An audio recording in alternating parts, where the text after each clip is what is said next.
మీరు డైరెక్ట్‌గా మీట్ అయినప్పుడు, లేదా వాట్సాప్, ఇన్‌స్టాగ్రామ్, ఫేస్‌బుక్‌లో ఎక్కడైనా సరే మీరు చాటింగ్ చేసేటప్పుడు గాని, మీకు బాగా బాగా కావాల్సిన వ్యక్తికి మీరు మెసేజ్ చేసినప్పుడు, లేదా మాట్లాడినప్పుడు 1, 2 సార్లు మీరు మెసేజ్ చేయండి అంతే. మూడోసారికి వాళ్ళ రిప్లై వస్తే మీరు కంటిన్యూ చేయండి. రాకపోతే అక్కడికే వదిలేయండి. ఎందుకంటే అర్థం చేసుకోండి, మీరు 2 సార్లు మెసేజ్ చేసినప్పుడు వాళ్ళు చూసి కూడా నీకు రిప్లై ఇవ్వలేదు అంటే దానికి అర్థం వాళ్ళకిష్టం లేదని అర్థం.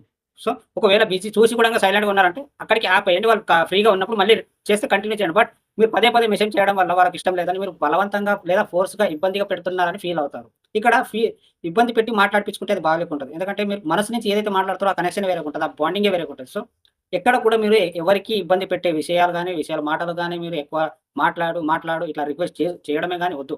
ఎందుకంటే మీ సెల్ఫ్ రెస్పెక్ట్ అనేది కోల్పోతారు. ఇక్కడ కావాల్సింది ప్రేమ.